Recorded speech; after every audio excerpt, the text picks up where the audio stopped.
Hello and welcome to the Logical Indian. Today we are going to discuss a story on Malappuram, South India's only Muslim majority district, which was once again in discussions after a pregnant elephant ate a pineapple filled with firecrackers. It led to some of the right wing leaders once again propagating that the residents in the districts or the people there, they are having criminal mentality, or directly it was a wrongful linking there, because later on it was found out that it is a common practice, and it was a mere man animal conflict, not more than that. Well, this has been a history, and Malappuram has been constantly maligned by the right wingers. uh, but the truth is that the secular tradition goes back the decades long, goes back to decades till right from the time of Tipu Sultan. We did a story, we published a story a few days ago on the same, and today we are going to discuss the same story with our reporter who's joining us from Trivandrum. His name is Mr. Shaji, K.A. Shaji, who reported for the Logical Indian. Thank you, Mr. Shaji, for joining us. But before we begin our story, I'd like to first read out some comments which we got on the story. There were people who were saying, why don't you cover this particular incident, or why don't you cover that particular incident? So at Logical Indian, I would like to say first, we have reporters like Mr. Shaji, who writes for us, and we pay them. It is not a sponsored post, as some of you might have alleged. This is not at all a sponsored post. For sponsored post, we do take uh, uh, money for that, but this is not a sponsored post. This is a reporter post who has reported facts from the ground from Malappuram. So this allegation, I think, needs to be clear. And if there are any reporting about any incidents, like some of you have mentioned Mewar, we will report on that also. So most of the people who are from Malappuram, they have said that, they have clearly said that this is the case, and this is the case because they have lived there, so they know this the how the secularism and the culture and tradition from Malappuram have been there for a long time. Can you just throw a light on the history of Malappuram and this secularism? Yeah, first of all, my article was a reality check on Malappuram, especially in the backdrop of recent statement by Maneka Gandhi that Malappuram is the troublous district of the country. And she was saying Malappuram is the most dangerous place in India. And the situation or the level of living of Hindus there is almost similar to that of people in Kashmir. So what I attempted is a reality check, what is actually happening at the ground level. And personally speaking, I am hailing from a district called Wayanad. Wayanad is close to Malappuram. And normally we are passing through Malappuram, and right from my childhood, I had a close contact with the people of Malappuram, and I had occasions to frequently engage with the people there, to engage with the people there, and also to talk to them about their culture. And also I had occasion to accept their hospitality. Malappuram is very famous for its hospitality. Whoever comes to Malappuram, they will come out with a different story of tolerance, of brotherhood, of amity, and that is in total contrast. That is in total contrast with whatever the picture given to the outer world by the Sangha Parivar forces. So that is the background. When that one elephant was killed in Kerala, exactly it happened in Palakkad district, not in Malappuram district. Palakkad is also close to Malappuram, but it is not a Muslim majority district. In Palakkad, in some part of Palakkad, which is far away from Malappuram, one elephant was died after consuming explosives. Some people said that some anti-social elements had stuffed crackers inside one pineapple and given to this animal. And after that incident came out, Maneka Gandhi and many Sangha Parivar handles, especially the people we can call them as WhatsApp University, they spread the lies. They said it happened in Malappuram, Muslims were the criminals. But after the arrests were made, after the initial probe was completed, 3 people were arrested. 2 among them were definitely Muslims, but one another person is Hindu. That means practically at the level, ground level, it was a conflict between farmers and wildlife. It was not a conflict between a Hindu elephant and 3 Muslim people of that locality. So that is the context in which I tried to understand what was happening. I would just like you to throw some more light on the secularism and some kind of events that you talked about in your article as well, that symbolize the secularism of the Malappuram district. So in the case of Malappuram district, there is a place called Thiru. Thiru is actually the birthplace of Tunjathu Ezhuthachan. Tunjathu Ezhuthachan is regarded as the father of Malayalam language and literature. And he wrote in Malayalam in very beautiful poetic wordings. He interpreted for the Kerala community most of the India's Hindu epics. Many like Ramayana, like Mahabharata, he given a new aesthetic sensibility to Malayalam by sitting in Malappuram. And even now, during the days of Vidyarambam, on the days of Vidyarambam, hundreds of Muslim students, Muslim children are getting initiated into the world of letters at this birthplace of Tunjathu Ezhuthachan, that is in Thiru.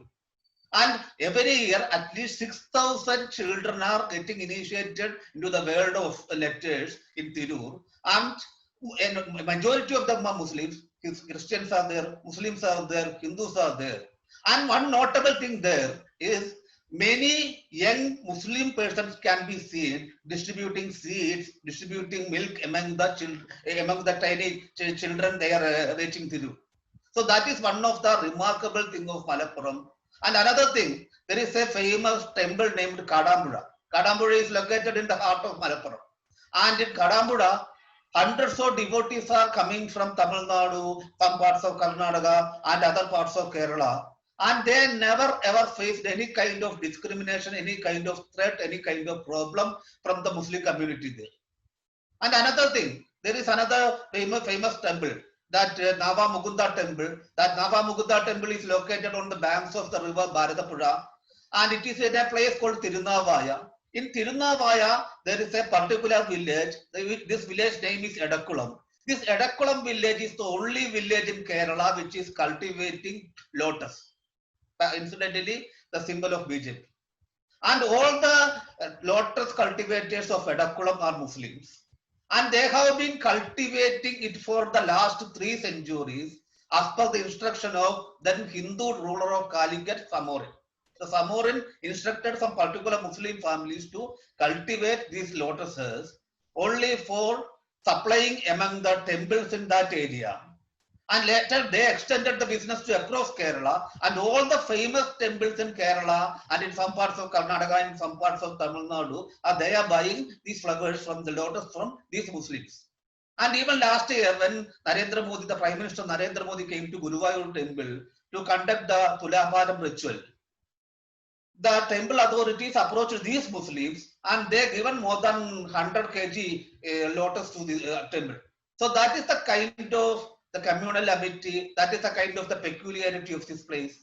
And even in my story, I given emphasis to one masjid named Munakal Masjid. Munakal Masjid is located in Valajiri town in Malappuram. And there, at least thrice in a month, the poor people, irrespective of religion, Hindus are there, Christians are there, people are coming, especially women are coming to a mosque, and they are getting rice free of charge. These people are not depending on the public distribution system existing in that area.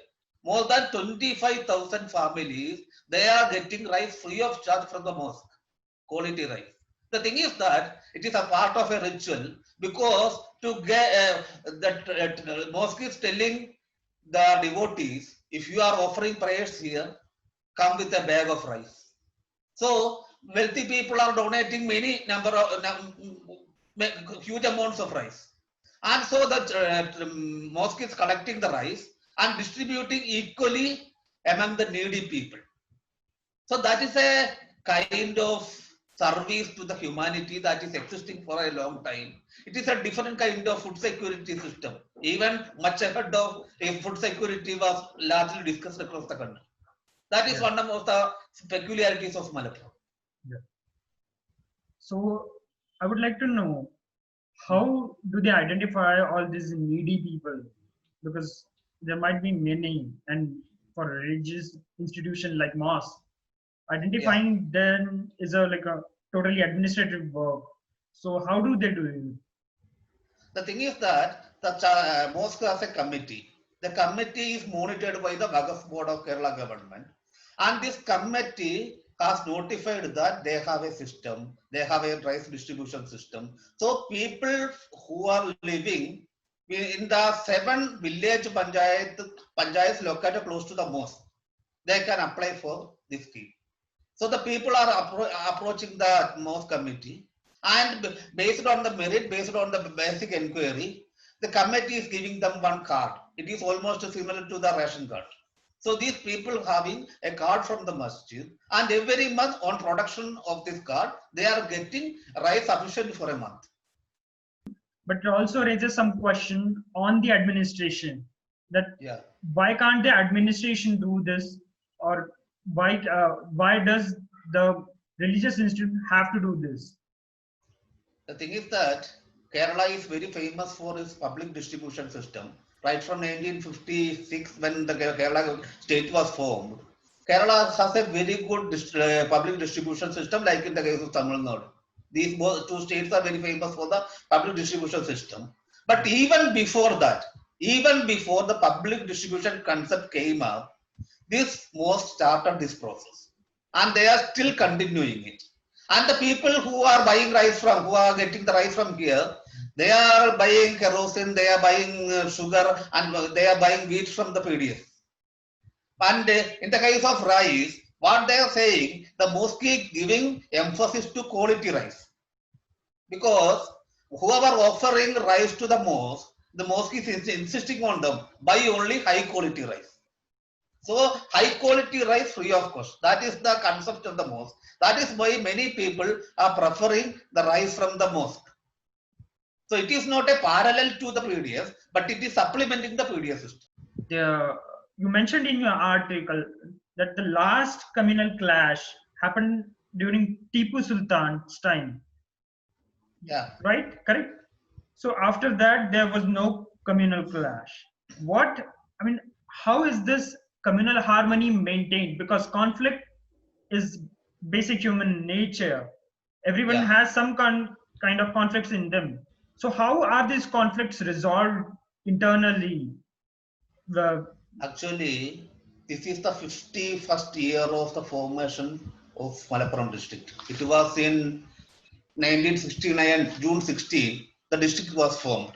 And after forming of Malappuram district, there was no communal clash. Not even a minor issue was reported from the district. And now we know more than 70% of the people of Malappuram are Muslims.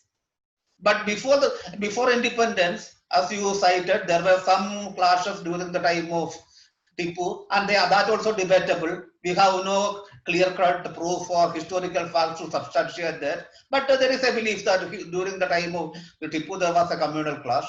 And another one was, there are many interpretations about a rebellion happened in 1921. 1921 rebellion, that actually Marxist historians and also the secular historians, they are saying it was a rebellion of the poor Muslim people of that region against the then British presidency based in Chennai. So, in spite of these two issues, there was not even a small kind of communal hatred or communal enmity happened in Malappuram. And one of the biggest factors there is, as you mentioned right from the beginning, there is a popular notion that Malappuram is a communist stronghold. It is not a communist stronghold. The biggest political party there is Indian National Muslim League. And the Indian National Muslim League is the second largest constituent of Kerala's opposition, United Democratic Front. And they are politically very much opposed to the ideology of Communist Party of the left movement. And in the present Lok Sabha, they have 2 members. And in Rajya Sabha, the Indian Union Muslim League has 1 member. So Malappuram is by and large represented by the Indian Union Muslim League. And in the case of Indian Muslim League, though its name indicates it's a Muslim party, it always given space to Dalit candidates. It fielded many Hindus in the past, and its leaders never ever spoken any kind of communalism. And there was a big story. One of the biggest towering personality within the Indian Union Muslim League was the late legendary Panakkad Muhammad Ali Shihab Tangal. Tangal, actually, his family and Muslims in that region believe the Tangal family is a descendant of Muhammad Nabi. They came from Arabia and they settled in the heart of Malappuram town. And this Tangal family has a rich tradition. Muhammad Ali Shihab Tangal was the highest and revered person in that family. He died some years ago.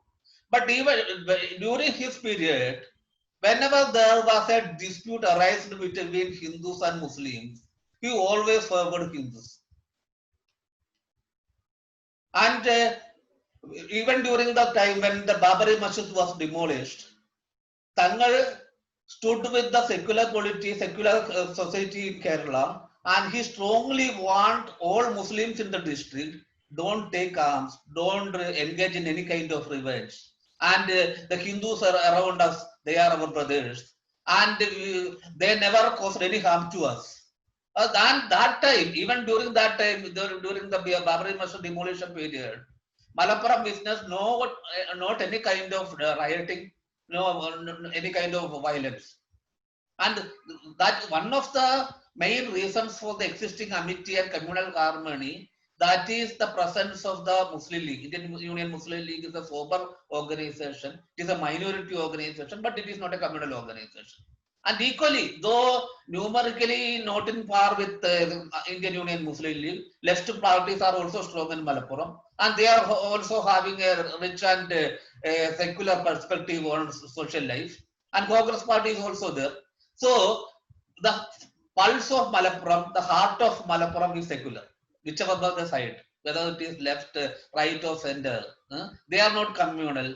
They believe in plurality. They believe in coexistence. That is one of the peculiarity of Malappuram. It's a very unique characteristic, considering it is the only district with Muslim majority. Thank you for talking to Logical Indian, Mr. Shaji. Thank you very much.